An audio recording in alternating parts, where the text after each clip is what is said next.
देखिएगा, सबसे पहले तो बाड़मेर भारतीय जनता पार्टी के जिला पदाधिकारियों द्वारा ये जो बैठक प्रेस कॉन्फ्रेंस बुलाई गई है, उसके लिए आप पधारे, आप सबका धन्यवाद। हमारे बीच में हमारी स्थानीय लोकप्रिय विधायिका प्रियंका जी,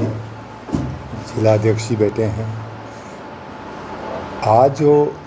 हमारे संगठन के हिसाब से एक तरह से कार्यकर्ताओं का सम्मेलन था, राजस्थान के अंदर स्थानीय निकायों का, स्पेशली स्थानीय नगर निकायों के जो चुनाव 9 और 11 को होने जा रहे हैं, उस सिलसिले में बाड़मेर नगर परिषद और बाड़मेर ज़िले में चौटन नगर पालिका भी है। आज बाड़मेर नगर परिषद के कार्यकर्ताओं का एक सम्मेलन था और इस सम्मेलन में सभी वक्ताओं ने और स्पेशली लोकल विधायिका जी ने, हमारे ज़िले के जिलाध्यक्ष जी ने, पार्टी के प्रभारी, नगर पालिका के प्रभारी, इन सब ने और स्पेशली सभी वर्गों के जो वक्ता है, सभी वर्गों को जो रिप्रेजेंट कर रहे हैं नगर में, उन सब ने अपने विचार रखे और सबका एक मत मैंने देखा कि कांग्रेस ने जो नगर परिषद बाड़मेर में जो भ्रष्टाचार किया है, 5 साल तक जो तांडव मचाया है, चाहे पट्टों का मामला हो, चाहे सीवर लाइन बिछाने का मामला हो, चाहे अन्य कोई मामला, without corruption they didn't do a single work, एक भी काम बिना करप्शन के नहीं किया। इस कारण से बाड़मेर की जनता पूर्ण रूप से त्रसित है और आज पूरा माहौल पता लगा कि वास्तव में बाड़मेर के लोग परिवर्तन क्यों चाहते हैं। और उसका कारण है कि मुख्य कारण एक, विकास का काम नहीं किया, यहाँ तक कि पट्टा वितरण किया गया, पट्टा फीस जो थी 500 रुपये घोषित किया गया, लेकिन उसके बावजूद भी 1 लाख से ज़्यादा तो फीस के रूप में कलेक्शन किया। अनऑफिशियली काफ़ी शिकायतें आ रही हैं। इस कारण से करोड़ों रुपए जो जनता से वसूल करके उनमें से अच्छे कार्यों के, विकास के कार्यों पे एक पैसा खर्च नहीं किया, ये सबसे बड़ी शिकायत सामने आई। और आम लोगों ने, आम कार्यकर्ता इस बात को बताया उसने। इसलिए पहला हमारा ये लक्ष्य रहेगा कि यहाँ भारतीय जनता पार्टी का बोर्ड बने। भारतीय जनता पार्टी के सभी कार्यकर्ताओं ने और आम जनता ने भाजपा को पूर्ण रूप से आशीर्वाद दिया कि बाड़मेर के अंदर भारतीय जनता पार्टी का बोर्ड बने। और बोर्ड बनने के बाद में निश्चित, चाहे पार्क का मामला हो, चाहे नालियों का मामला हो, चाहे हर घर नलमय जल का मामला हो, जल जीवन मिशन के तहत, या ड्रेनेज का मामला हो जो काफ़ी विवादाग्रस्त हो रहा है, इन सब को सुचारू रूप से संचालित किया जाएगा। और टॉप प्रायोरिटी रहेगी बोर्ड की। भारतीय जनता पार्टी का बोर्ड बनता है तो हम इन कामों को प्रायोरिटी के ऊपर लिया जाएगा, ताकि बाड़मेर की जनता को ये महसूस हो कि वास्तव में बोर्ड सही बोर्ड अब आया। सर, पिछले 15 साल से कांग्रेस का बोर्ड है यहाँ बाड़मेर में, तो किस तरह से बीजेपी इस बार रणनीति बना रही है कि जिताऊ कैंडिडेट को ढूंढा जाए और किस तरह से पूरा योजनाबद्ध तरीके से काम किया जा रहा है? देखिएगा, जब जनता मानस बना लेती है, और बीजेपी ने केवल यहीं, बीजेपी ने बंगाल जैसे प्रदेश के अंदर पूर्ण बहुमत से गवर्नमेंट बनाई और वही नीति और रीति पार्टी सर्वस्पर्शी है, सर्वव्यापी है, सबको साथ लेके चलती है। सबका साथ, सबका विकास, सबका प्रयास, ये सारे सबका विश्वास, इस फॉर्मूले को मोदी माननीय हमारे प्रधानमंत्री मोदी जी का जो मूल मंत्र है, उसके ऊपर चल रही है। दूसरा, हमारे जो नेतृत्व है, हमारी जगह, हमारे केंद्र और राजस्थान में हमारी दोनों जगह हमारी सरकारें हैं। दोनों सरकारें विकास के लिए, राष्ट्र एकता के लिए, राष्ट्र की अखंडता के लिए, और 2047 का जो विज़न है कि भारत विकसित देश बने,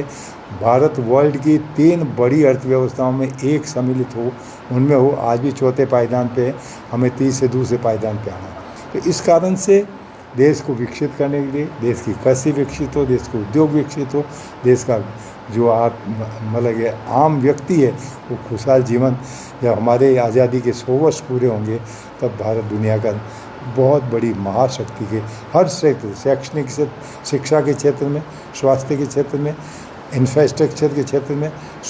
सब तरफ से भारत दुनिया का सबसे बड़ा। आज भी आपने देखा कोरोना काल के अंदर ये मोदी जी की देन है कि यानी जिस वैक्सीन को बनाने के लिए, चेचक के टीके को बनाने के लिए 20 साल लगे थे, वो 6 महीने के अंदर 2 वैक्सीन के टीके बना करके न केवल भारत में भारत के लोगों की जान बचाई बल्कि 100 से ज़्यादा देशों को सप्लाई भी की। इसलिए हमारी जो देश की हमारी जो नीति है, नीति हमारे प्रधानमंत्री का और हमारी केंद्र का जो यानी केंद्रीय नेतृत्व, राज्य नेतृत्व जो काम कर रहा है, वो स्पीड भी अच्छी है, स्केल भी अच्छा है और साइज़ भी अच्छी और पारदर्शिता, इन चारों को मद्देनज़र रख के हम लोग काम कर रहे हैं और उसी नीति के आधार पे हम नगर परिषद के अंदर उतरेंगे। अच्छे कैंडिडेट यानी जिताऊ हो, टिकाऊ हो, पार्टी का समर्पित कार्यकर्ता हो और पार्टी के लिए काम करने वाला हो, आम जनता का विश्वास जिसमें हो, वार्ड के मेंबर जिसको ये देख के कह सकते हैं कि सही आदमी को उतारा है, ये वास्तव में हमारा पिछले 20 सालों से हमारा साथ दे रहा है। तो ऐसे कार्यकर्ताओं को हम फील्ड में उतारेंगे ताकि पार्टी पूर्ण बहुमत और ज़्यादा प्रचंड बहुमत से नगर परिषद में वोट बनाएगी। मेरा एक सवाल है कि पूर्व विधायक एक तरफ और पूरी कांग्रेस एक तरफ, क्या इस बात का फायदा, गुटबाजी का फायदा बीजेपी को इस बार मिलेगा? देखिएगा, इन गुटबाजियों को जनता नकार चुकी है, इन लोगों को नकारा दिया गया है। बाड़मेर की जनता की हम पिछले कई दिनों से ये कार्यक्रम आ रहे हैं, आम लोगों से मिलते हैं तो आम आदमी की राय एक ही है कि अब की बार भाजपा, भारतीय जनता पार्टी का आना चाहिए ताकि इन लोगों के गुटबाजियों के भ्रष्टाचारियों से मुक्ति मिल जाए। मेरा आखिरी सवाल है कि आपकी पार्टी ने जैसे 3 आवेदनकर्ताओं को शामिल करने की बात कही है, एक जो प्रत्याशी फॉर्म अपना यहाँ पे आवेदन देता है, तो वो किस तरह से रणनीति बनाएगी और तीनों में से किस तरह से मुख्य भूमिका में उस प्रत्याशी को लिया जाए? किसी के वार्ड में जब हम किसी के सामने बैठते हैं या आम लोगों से बात करेंगे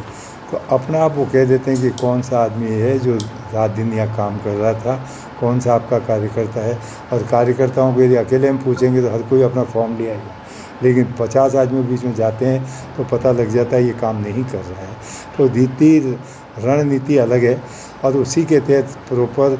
सिलेक्शन ऑफ द कैंडिडेट वो हमारी पार्टी की जो, क्योंकि यहाँ पे हमने नगर परिषद का अलग से कोर ग्रुप बनाया है, कोर ग्रुप के साथ साथ में नगर परिषद का प्रभारी लगाया है जो बाहर का है, संयोजक है वो जो नगर परिषद क्षेत्र का लेकिन बहुत ही अच्छा जानकार है पूरे शहर में पहले के विकास के। तो ये सारे मिल कर के फिर स्थानीय विधायक, हमारे लोकल एमपी, मतलब यहाँ के जो बीजेपी का चाहे हरा हुआ जीता बीजेपी का एमपी हो, ये सारे मिलकर कोर ग्रुप में ये लोग हैं। तो हर म्यूनिसिपल काउंसिल और municipality, even the small municipality, हाँ, we frame the core group और हर एक जगह पे वरिष्ठ आदमियों को, जैसे यहाँ पे जो कोऑपरेटिव बैंक के चेयरमैन रहे जोधपुर के अंदर नरेंद्र सिंह कछावा पार्टी के लिए और जिलाध्यक्ष भी रहे, ऐसे आदमी को यहाँ का संगठन का प्रभारी बना के भेजा। प्रधान है एक जिनको हमने केवल म्यूनिसिपल काउंसिल बाड़मेर का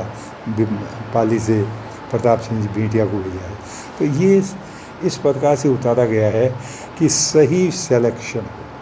कैंडिडेट का सही सिलेक्शन होते आदि विजय हो जाती है और वो सिलेक्शन आम लोगों से भी मिल कर के बात करके, आम कार्यकर्ताओं से बात करके फिर किया जा रहा है। इस बार कांग्रेस का बोर्ड चेंज होगा? मैं तो 100% कह रहा हूँ ना, आपको 100% चेंज होगा, क्योंकि मैं नहीं कह रहा हूँ, बाड़मेर की आवाम कह रही है कि इन भ्रष्टाचारियों से मुक्ति मिले। और भारतीय जनता पार्टी क्योंकि देश में भी शासन कर रही है, प्रदेश में भी शासन कर रही है, हमारी रीति नीति, मोदी जी का कार्य और मोदी जी की योजनाओं का सबको लाभ मिल रहा है। तो भजन लाल जी ने जो अभी मतलब वृद्धाओं की पेंशन बढ़ा दी, युवाओं को रोज़गार में कोई कमी नहीं रख रहे हैं, गवर्नमेंट के अंदर 1,87,000 लोगों को अभी तक नियुक्तियाँ दे दी। हम किसानों को सम्मान निधि, भारत के अंदर पहला राज्य होगा जो प्रधानमंत्री सम्मान निधि के अलावा भी 3,000 की सम्मान निधि राज्य सरकार दे रही है और अगले 1-1.5 साल के अंदर हम लोग पूरे 6,000 कर देंगे। यानी जो वादा किया है 12,000, 6,000 भारत सरकार की, 6,000 किसानों को मुख्यमंत्री की तरफ से सम्मान निधि दी जाए। तो कोई भी ऐसा वर्ग नहीं है, चाहे महिला हो, चाहे युवा हो, चाहे किसान हो, इन सब के लिए, व्यापारी वर्ग हो, इन सब के लिए भारतीय जनता पार्टी काम कर रही है। इसी आधार पर हम कहते हैं कि आम आवाम का हमें विश्वास है, आम जनता हमें वोट देना चाहती है, हमें वोट दे के वोट बना, और वोट भी प्रचंड बहुमत से। ये नहीं है कि कहीं खींचातान करके नहीं है, स्पष्ट रूप से, जैसे मिर्चूमल जी ने या लोगों ने अभी भाषण में कहा था, 40 से नीचे एक भी सीट नहीं आएगी 55 में से। सबको की सरकार का लोगों पर प्रभाव पड़ेगा या नगर निकाय के लिए अलग से कुछ योजना तैयार की क्या, कौन सा मतलब डबल इंजन की सरकार का लोगों पर प्रभाव पड़ेगा या देखिएगा, 100% प्रभाव पड़ता है। यदि गवर्नमेंट अच्छा, जब हमारी दोनों सरकारें अच्छी हैं, जो काम अटके रहते थे वो फटाफट काम हो रहे हैं। आप तो युवा हैं, युवाओं को पता है कि किस प्रकार से मतलब कि पिछले 5 साल के अंदर पेपर लीक के मामले में युवा परेशान हुए, और इसी कारण से राजस्थान में पहला कदम यदि हमारी भजनलाल जी की सरकार ने किया, वो स्पेशल इन्वेस्टिगेशन टीम बनाई, SIT गठित की, और आज 350 से ज़्यादा लोग बिहाइंड द पार, सलाखों के भीतर। तो ये हर, चाहे वो पानी का मामला हो भजनलाल जी का, जो चीज़ें 20 वर्षों से अटकी पड़ी है, ERCP, यमुना कैनाल, ये समझौते नहीं हो पा रहे थे, वो सारे के सारे काम चालू हो गए हैं। ये खाली समझौता कागजों में नहीं हो। इसी प्रकार से लास्ट के अंदर कई बार कोई सम्मेलन करते थे फॉरेन इन्वेस्टमेंट के लिए या देश के अन्य राज्यों से। अब की पहली बार फर्स्ट ईयर के अंदर राइजिंग राजस्थान चालू कर दिया, 25 लाख करोड़ रुपए के MOU, 25 लाख, इसमें से 9 लाख करोड़ के MOU धरातल पे काम चालू हुए। इसलिए दोनों सरकारें शानदार काम कर रही है, और उसका असर 100% हमारे लोकल बॉडीज़ पर पड़ता है।